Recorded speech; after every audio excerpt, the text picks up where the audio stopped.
Hello, ladies and gentlemen. Welcome back to a new video. So, Canadian Prime Minister Mark Carney just called new election, dissolved Parliament.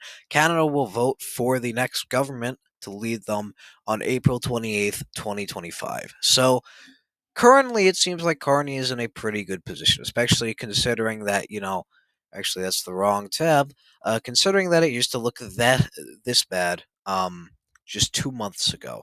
Um, Back when Trudeau was prime minister, seemed like conservatives were destined to get a majority government. And not just a majority government, a super majority government, nearly at 240 seats.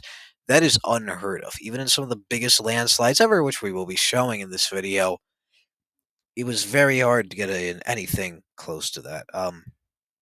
Canadian Conservatives were polling pretty close also to 50% of the vote, which, to put that in perspective, to the best of my knowledge, in recent Canadian history, only one election, either party has gotten 50% of the vote. In a multi-party system like Canada, you have to win in a complete landslide. I can't stress how much of a win you have to win in to get 50% of the popular vote. So the fact that he's taken all of that, where you know, 338 Canada didn't even have odds of election outcome, or odds of winning the most seats. They had 338 Canada official opposition party odds, where there was a chance that Liberals, as the incumbent government, would get less seats than the Bloc, a regional party. The fact that that was included as an option, and not even as an option, that was the most likely option. Liberals were fighting to stay above fourth place in the seats and to be second in the popular vote.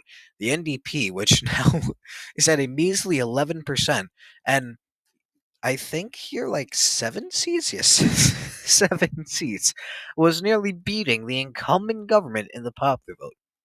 The fact that he's taken that and now leads in the popular vote is favored in 338 Canada to get a majority of the seats when Justin Trudeau in 2021 got a plurality is a pretty insane feat. Now, can he hold this into the general election, and can he win with a majority government? Can Pierre Poilievre come back from such a devastating position for Canadian Conservatives? Well, hopefully I'll be able to answer that in today's video. But before you watch any further, make sure to like, subscribe, comment down below. Any thoughts on the video you have, any thoughts on, I don't know, your favorite color, I'd love to hear it.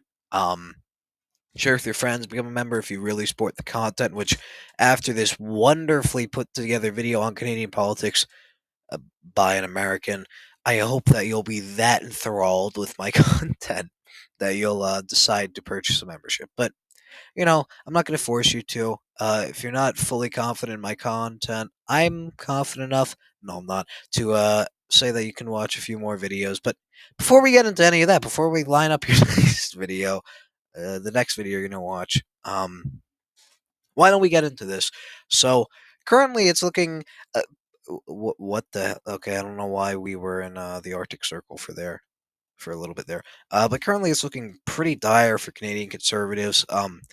Where they used to occupy almost every seat west of Ontario.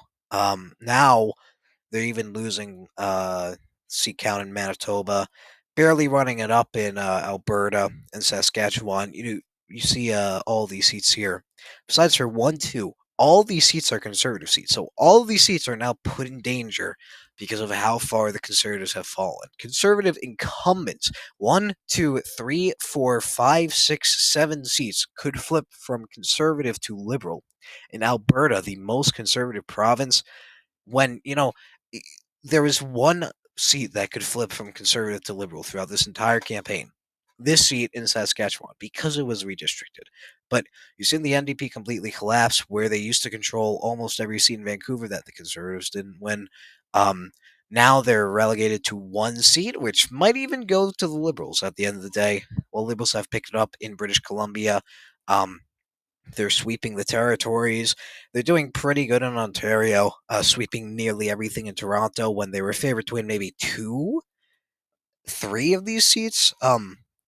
In some of the worst projections early on. Not early on. When Trudeau was prime minister, they've really pulled it back in Montreal. They were facing a war on three fronts, where the Bloc was picking off a lot of the outer seats, the NDP some of the more liberal seats, and the Conservatives were even leading in some of these seats um, in Montreal. So they've picked it up from there. In Atlantic Canada, New Brunswick, Nova Scotia, um, what the hell is this? Newfoundland and Labrador. I'm losing my mind. They've begun to pick it back up, and they're winning most of these seats, which is contributing to the chance of Carney forming a majority government. But I'm here to say that I think that probably isn't going to happen. And in fact, a general idea of where I'd put the election as of now is this. Now, this might be shocking to some people. I just went on about how Carney is up by 40 seats. How he's pulled it all back together for the Liberals. How Liberals are going to win this election easily, and now I have Conservatives up by 30 seats. Well, one, this is one of the more actually liberal friendly predictions. Some people in Canada, which I know, it's saying, "Oh, I know someone in Canada." Like, eh, eh, you got to trust me. But I've been told that this map is a little bit liberal friendly. That there's a good chance that Conservatives could get 180 to 190 seats. I don't exactly believe that, but I do think Conservatives will begin to regain seats. They'll do better on the exurbs of Vancouver, even winning this one seat that I neglected to mention, which is going to the Greens, and has the Greens leader in it. So that'd be pretty embarrassing if they were to lose that seat. Alberta, you can see a lot of the Edmonton seats I was talking about are going for the Conservatives. Um, Saskatchewan, I'm pretty sure they have a majority of seats here. 1, 2, 3, 4, 5, 6, 7. No, actually, they don't have a majority of seats here. But they're somewhat close. Actually, I'd say, um, yeah, I think this was a mistake on my part. Yeah, here, I would have this going to the Conservatives, so that's a good sign for them. Um, but they're barely winning the majority of Saskatchewan, but they're doing better there. You know, no harm, no foul. Eh, say that as well. You see, I had a brain fart on Manitoba specifically, so my bad. But in Ontario, they're winning a lot more of these rural seats, and on the exurbs of Toronto, they're starting to pick off some of these seats, even going closer to inner city Toronto. There was a big talk about this by-election in Toronto, St. Paul. Here, Conservative won this seat, and they were actually favored to win it by quite a bit in the worst parts of the Liberal campaign. You can see when that by election happened, which shocked the world, because this is like Republicans winning a special election in like the heart of New York City. Like, that's a massive, massive loss for the Liberal Party. But that seat is projected to go safe for Liberal, and even I have it flipping to the Liberals. He was kind of written off early on, and back when Trudeau was leader, it was seen as like, the Liberals were going to probably get obliterated. Then Conservatives were favored there, but otherwise, it does seem like he is probably not going to be able to hold on. I mean, it is like inner city Toronto, unless the vote is being split, unless Conservatives are like 45% of the popular vote, or even 40%, I say they could win it. But unless that's going to happen, which seems, or not 40% of the popular vote, I'd say 45%. Like a 10% lead, it's going to be hard to win that seat. And then especially in Quebec, I've heard that a lot of liberals believe that, or liberal as in for the working for the Liberal Party, believe that Mark Carney is going to do terrible in the Quebec French debate and lose a lot of support to the Bloc. That's why I have the Bloc doing a lot better than 338 Canada has it as. 338 Canada has them at 25 seats, which isn't that bad, but isn't great. I have them at 33, which I think is a slight expansion of their caucus, but I do have Conservatives doing better, a little bit, um, over here, in eastern Quebec, which is somewhat conservative friendly. Um, though I do have the Bloc picking up a few seats here. In Atlantic Canada, they're not doing too great. I could definitely see this rebounding, because this was actually a pretty good area for Conservatives before the campaign started. Like, here, the seat is considered safe Liberal. They're up by 20. 2%, if I'm doing my math right there. At points, they're projected to get 50% of the vote here. So I could definitely see it swinging away from the Liberals, but for now, I'm going to be cautious and say that Liberals end up winning quite a few of these seats. But for the most part, Conservatives do have a good night. And with the adjustments I've made in Manitoba, they're like, they're 3 seats away from a majority government, which is about as close as you can get. So, why do I have this happening? You know, how do conservatives come back from this? Well, first of all, you can talk about how, the fact that they swung so far to the left here, the fact that liberals rebounded so fast is evidence itself for why a similar thing could happen. If Carney runs a bad campaign, you know, so many of these people are liberal supporters from like a month ago.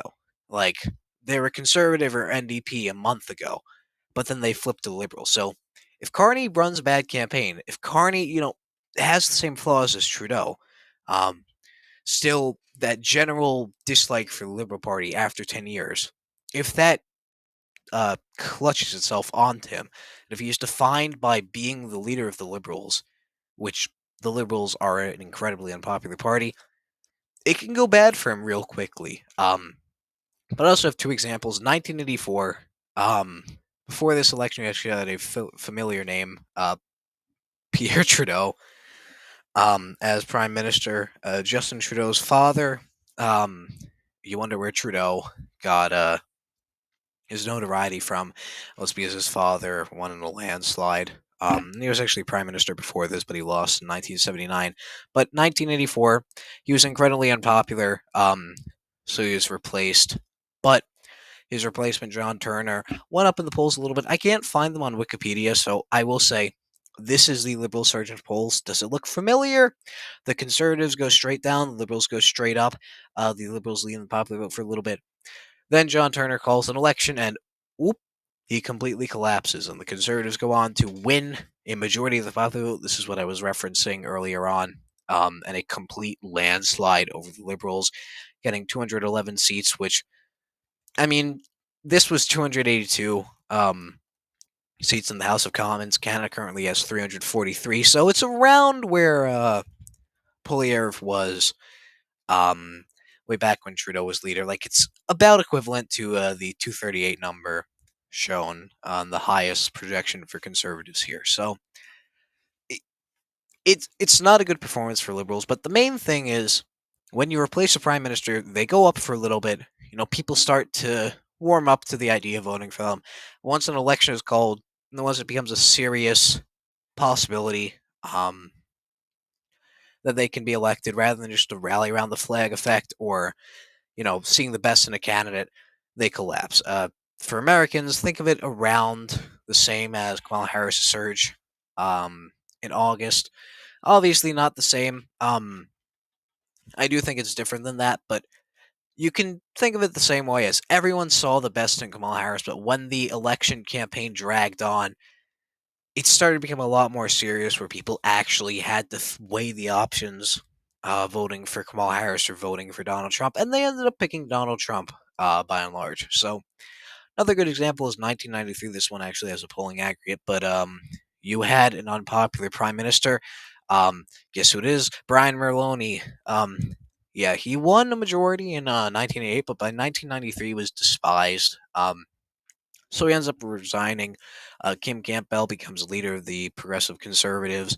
And she actually takes a brief lead in the polling. Um, Around here, she's projected not to get a majority government, but to get pretty close to getting majority government. But then she calls an election and whoop, she completely collapses. And in fact, the Conservatives completely splinter. Reform becomes a new party. Um, it's kind of populist, but it's also a Western interest party. But they take a lot of votes from conservatives, so it ends up going very bad very quickly. And a lot of the Quebec support, which Brian Mulroney had because he was a Quebec man, ends up going to the Bloc Quebecois. I don't know why I can't say that. But conservatives end up getting 2 seats when they had a majority of the seats beforehand. So a pretty embarrassing loss. I'm not saying that Mark Carney's going to get 2 seats. more than likely that doesn't happen, but there's a chance that he can go down a lot, and I think he does end up going down. Um, you've seen this a lot; they go down, and it does seem like politics are a bit more polarized. I don't think he goes down to the point where like he's below the NDP, which I guess would be the reform. I don't know about that. I don't know what the reform equivalent would be, which is why I would use 1984 more than 1993 as an example. But I do think that the Canadian election will swing back once Mark Carney is tied to Liberal Party more.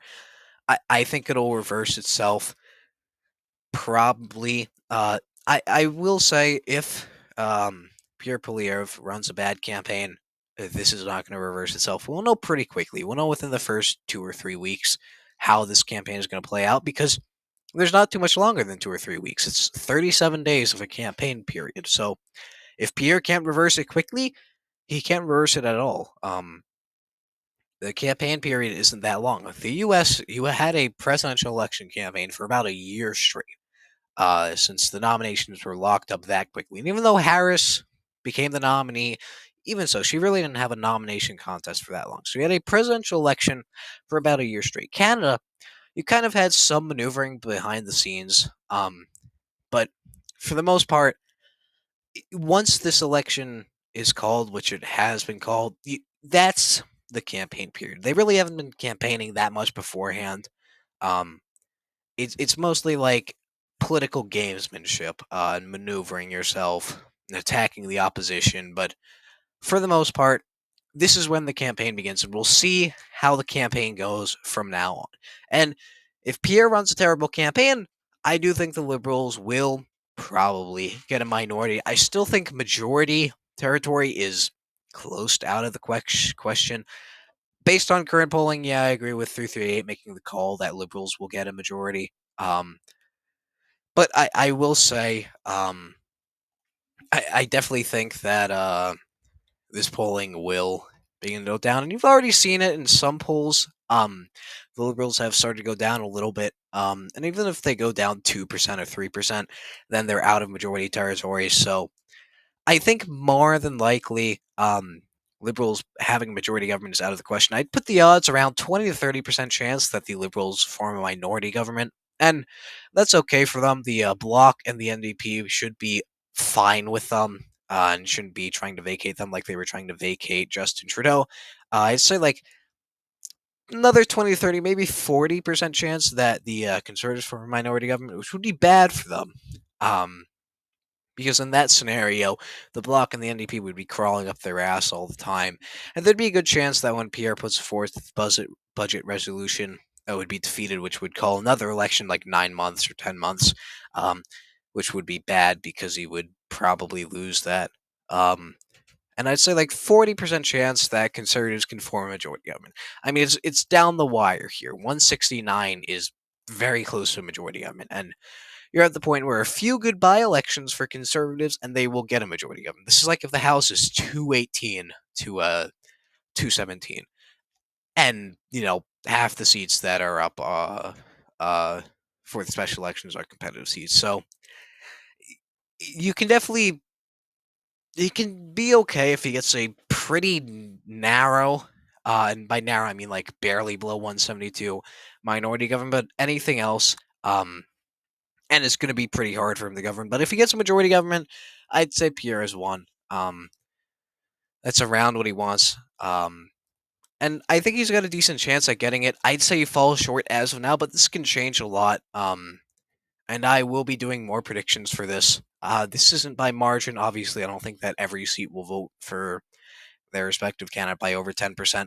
But I'll be doing that. I do have to see how the campaign goes, and I do have to be fed information by my sources, the radical liberals, token Canadian who whispers in my ears and tells me lies, is going to have to tell me how this campaign is going. But also, you'll see it in polls. Um, if the Liberals maintain their current seat count in the polls, it's over. It's over. The Conservatives aren't winning a majority, and they're not even winning a minority. Then we can talk about Liberals getting a majority government. But for now, I'd say it's probably outside the realm of possibility. But anyways, if you like this video, subscribe. That's a big way you can help. I got 2,000 subscribers today. It's a deeply humbling feeling that 2,000 people have decided to watch my schizophrenic rants on the internet. Um, yeah, thank you so much for that. Um, yeah, it's a big moment for the channel. So I can't say we're racing 2,000 subscribers. And I got to think of a special. So if you want to be around for that special, I don't know what's going to be. Um, but make sure to subscribe today. We'll also be going to 2,500 eventually, but we have a bunch of special elections coming up. And not special elections as in like a by-election, like special as in a cool election. Um, so make sure to stay tuned for that. But anyways, thank you for watching. Godspeed. Become a member if you really want to. Testers done.